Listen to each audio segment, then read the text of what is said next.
Hello दोस्तों, स्वागत है आपका फैक्ट कॉन्सेप्ट चैनल में। दोस्तों, मुझे लगता है आप लोग सीरियस मूवी देख देख के काफी परेशान हो चुके हो, तो इसलिए आज आपका भाई फैक्ट कॉन्सेप्ट आपके लिए एक कॉमेडी मूवी लेके आया है। वैसे तो इस मूवी में भी थोड़े बहुत सीन गपा गप के हैं, लेकिन आपको देखने में काफी फनी लगेगी। सो इस मूवी का नाम है सेक्स इज जीरो, जो कि साल 2002 में रिलीज हुई थी। ये एक ऐसे लड़के की कहानी है जिसमें उसका प्यार किसी और के साथ घूमता है, लेकिन उसको घंटा भी फर्क नहीं पड़ता। इवन एक लड़की उसके सामने उसकी गर्लफ्रेंड को थप्पड़ मार जाती है, लेकिन वो चुपचाप देखता रहता है बस, और बच्चों जैसी छोटी मोटी हरकतें करता है, जो कि आपको देख के बड़ी फनी लगेगी। सो चलिए देखते हैं मूवी को एंड तक। पर दोस्तों प्लीज आप लोगों से छोटी सी रिक्वेस्ट कि मूवी को एंड तक देखने से पहले आप लोग प्लीज वीडियो को लाइक कर दो यार, बड़ी मेहनत से बनाते, पूरा दिल लग जाता है। और साथ ही अगर आप नए हो तो साइड वाली घंटी दबा के ऑल पर क्लिक कर लेना। तो चलो let's start the video. Movie के स्टार्टिंग में हम 3 जिगरी भाइयों को देखते हैं, मतलब दोस्तों को, जो कि इस टाइम घपाघप देखने में बिजी है। पर तभी एक भाई का मूड खराब हो जाता है, जो कि खड़े होकर जाने लगता है। पर तभी वो देखता है कि उसके पैर के नीचे एक चूहे की पूंछ दबी हुई है। अब ये लड़का एक नंबर का फट्टू होता है, तो इसलिए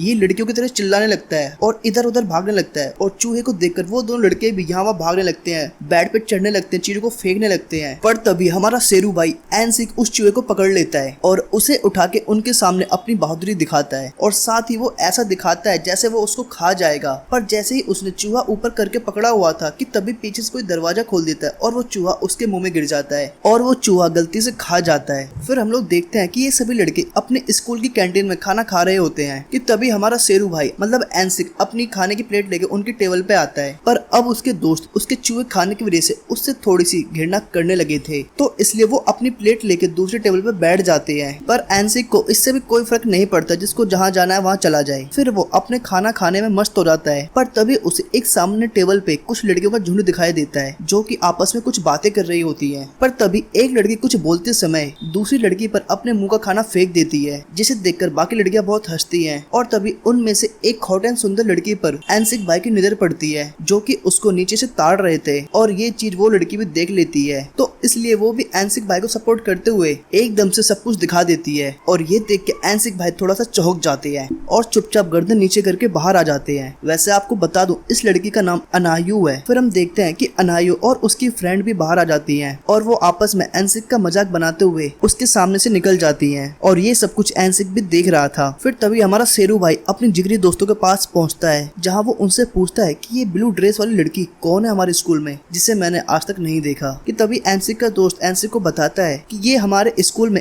स्पोर्ट्स सेक्शन की हेड है और ये न्यू एडमिशन है। और दोस्तों अब मैं आपको एक बात बता दूं कि एनसिक और उसके सभी फ्रेंड इतने बड़े कंगले होते हैं कि आप इमेजिन नहीं कर सकते कि ये कितने बड़े कंगले होंगे। फिर ये सभी दोस्त अपने रूम में बैठ के खेल रहे होते हैं कि तभी थोड़ी देर बाद वहाँ एनसिक आता है और उसे काफी भूख लगी होती है, तो इसलिए वो डस्टबिन के पास रखी कुछ ब्रेडों को उठाता है और खा जाता है, जिसे एनसिक के एक फ्रेंड ने वहाँ रखी थी कि वो उसको बाद में खाएगा। पर एनसिक के ब्रेड खाने पे वो सभी दोस्त उसके पीछे भागने लगते हैं उसको मारने के लिए कि उसने ब्रेड क्यों खा ली। तो अब आप समझ सकते हो कि इन दोस्तों में कितनी गहरी दोस्ती और मोहब्बत है। जिसके बाद हम लोग देखते हैं कि अनायु और उसकी फ्रेंड मेट्रो से कहीं जा रही होती है। फिर तभी इंसिडेंटली एनसिक भी उसी ट्रेन में चढ़ जाता है। फिर थोड़ी देर बाद हम लोग देखते हैं कि अनायु के पीछे एक लड़का खड़ा होके रबिंग कर रहा होता है, जिससे अनायु को बहुत गुस्सा आ रहा होता है। पर थोड़ी देर बाद वो लड़का वहाँ से चला जाता है और जाने अनजाने एनसिक उसी जगह आकर खड़ा हो जाता है, और वो उस लड़के से भी ज्यादा रबिंग करने लगता है, और वो उस रबिंग को फील कर रहा होता है। कि तभी अनायु पीछे मुड़ती है और एनसिक भी अनायु को देख के शॉक्ड हो जाता है कि ये तो अनायु है। लेकिन अब अनायु को गुस्सा आ रहा होता है, तो इसलिए वो एनसिक से पूछती है कि कुछ हुआ क्या। तो एनसिक अपनी गर्दन हिला देता है। फिर अनायु पूछती है कि और चाहिए, तो एनसिक दोबारा से अपनी गर्दन हिला देता है। फिर तभी अनायु पर काली माता आ जाती है और वो एनसिक को पकड़ के उसके कंचों में एक ठुड मारती है, जिससे उसके कंचे फूट जाते हैं। फिर हम लोग एनसिक को हॉस्पिटल में पड़ा हुआ पाते हैं, लेकिन अनायु में भी थोड़ी सी दरिया दिली बची होती है, तो इसलिए वो एनसिक से मिलने हॉस्पिटल भी आती है, जहाँ ये दोनों बैठकर बातें करते हैं। और फिर इसी तरह बातें करते करते ये दोनों अच्छे फ्रेंड भी बन जाते हैं। फिर हम लोग एनसिक और अनायु को स्कूल में अपने स्पोर्ट्स की तैयारी करते हुए देखते हैं, जिसके बाद वहाँ उनकी स्पोर्ट टीचर आती है और उन्हें स्पोर्ट्स क्लास देती है। फिर हम देखते हैं कि एक लड़की जो कि एनसिक को बुलाती है अपनी स्ट्रेचिंग करवाने के लिए, और अब हमारा शेरू भाई एनसिक जो कि इसी मौकों में रहता है कि कब वो किसी लड़की के काम आ सके, तो उसे अब ये मौका मिल जाता है। तो इसलिए वो पूरी शिद्दत से उस लड़की की स्ट्रेचिंग करवा रहा होता है कि तभी अचानक वहाँ अनायु आ जाती है। एनसिक को उस लड़की के साथ एक अलग ही पोजीशन में में देखती है, जिसे देख के उसे एनसिक पे गुस्सा आता है और इस वजह से वो वहाँ से चली जाती है। फिर हम लोग अगले सीन में देखते हैं कि एनसिक और अनायु और उनके दोस्त एक क्लब में जाते हैं नाइट आउट करने के लिए, जहाँ एनसिक और अनायु साथ में बहुत डांस करते हैं। पर तभी अनायु की नजर स्कूल के सबसे कूल बॉय सैनिक पे पड़ती है, जिसपे स्कूल की लगभग सभी लड़कियां मरती थी। तो इसलिए अनायु भी यहाँ पे एनसिक को छोड़ के सैनिक के साथ जाके डांस करने लगती है। पर ये देख के हमारे शेरू भाई एनसिक को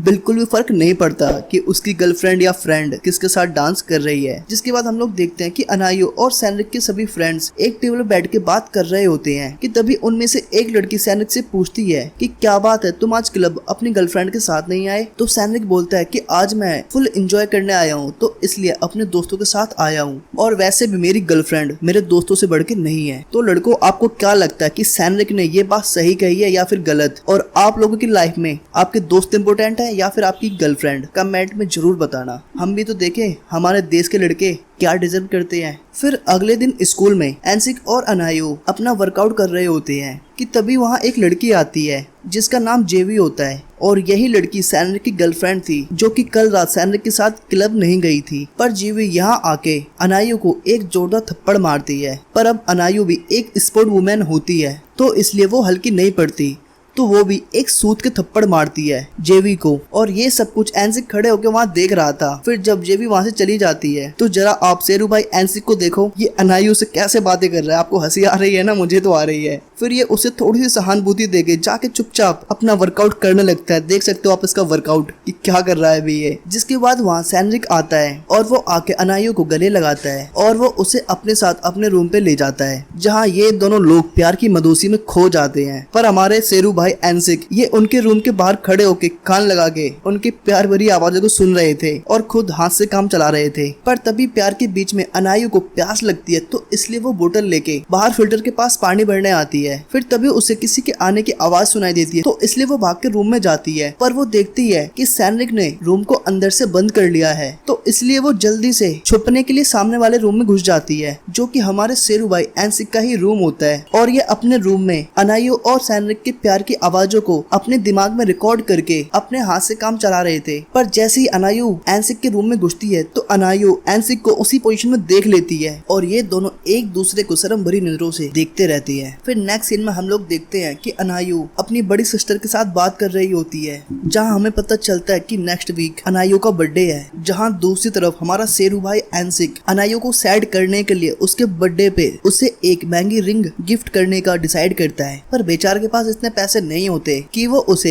एक रिंग गिफ्ट कर सके, तो इसलिए वो क्लब में जाके डांस करने का काम करते हैं और जाके पैसे कमाते हैं, और उन्हीं पैसों से वो अनायु के लिए एक रिंग परचेज करता है। फिर यहाँ दूसरी तरफ हम लोग देखते हैं कि अनायु ने अपनी प्रेगनेंसी किट से अपना टेस्ट किया था और वो खुद को प्रेग्नेंट पाती है, तो इस वजह से वो काफी टेंस हो जाती है और वो जाके सैनिक से मिलती है और उसे ये सब कुछ बताती है। तो सैनिक बोलता है इसमें मेरी कुछ भी गलती नहीं है, तुम्हें प्रिकॉशन लेना चाहिए था। तो ये सुन के अनायु वहाँ से चली जाती है। फिर जब अनायु हॉस्टल वापस आती है तो वहाँ उसकी फ्रेंड्स और हमारे शेरू भाई एनसिक भी मौजूद होती है, और इन सब ने मिलके अनायु के लिए एक सरप्राइज पार्टी प्लान की थी। और अनायु के वहाँ आते ये सभी लोग उसको बर्थडे चेयर अप करते हैं, लेकिन हमारे शेरू भाई अलग ही दुनिया के होते हैं। वो सीधा केक लेके अनायु के मुंह पे मार देते हैं। पर अब अनायु का मूड बहुत ज्यादा पहले से ही ऑफ होता है, तो इसलिए वो ना आओ देखती और ना ताओ, और हमारे शेरू भाई के एक जड़ के थप्पड़ देती है। तो इससे शेरू भाई ठंडे पड़ जाते हैं और उनका रिंग देने का आइडिया वो जेब में धरा रह जाता है। फिर अगले दिन हम लोग देखते हैं कि अनायु एनसिक को कॉल करती है और वो उसे मिलने के लिए बुलाती है। पर हमारे शेरू भाई एनसिक को लगता है कि बस इस बार तो मेरी बात बन गई और डेफिनेटली अनायु ने मुझे डेट पे बुलाया है गुपाचुप करने के लिए, और फाइनली आज वो मुझे प्रपोज भी कर देगी। तो इसलिए हमारा शेरू भाई एनसिक बड़े स्टाइल में तैयार होता है, नए नए कपड़े पहनता है, यहाँ तक कि अपने बालों को खड़ा करने के लिए फ्रूट जैम लगाता है फ्रूट जैम, और जैम फ्लेवर भी स्ट्रॉबेरी होता है। और फिर हमारा शेरू भाई तैयार होके अनायु से मिलने पहुंचता है, पर अनायु मैडम बहुत तेज निकलती हैं। दरअसल वो एनसिक को लेके हॉस्पिटल जाती हैं, क्योंकि यहाँ उनकी आज अपॉइंटमेंट थी अबॉर्शन कराने की। फिर यहाँ अबॉर्शन होने के बाद अनायु बहुत ज्यादा परेशान होती है, क्योंकि उसने अबॉर्शन करवाया था। और वहीं दूसरी तरफ हमारे शेरू भाई एनसिक वो अपने बालों पर से मक्खियां भगा रहे थे, क्योंकि उन्होंने अपने बालों में स्ट्रॉबेरी फ्लेवर जैम जो लगाया हुआ था, वो इस चीज से काफी परेशान थे मक्खियों को भगा भगा करके। के। पर थोड़ी देर बाद एनसिक भाई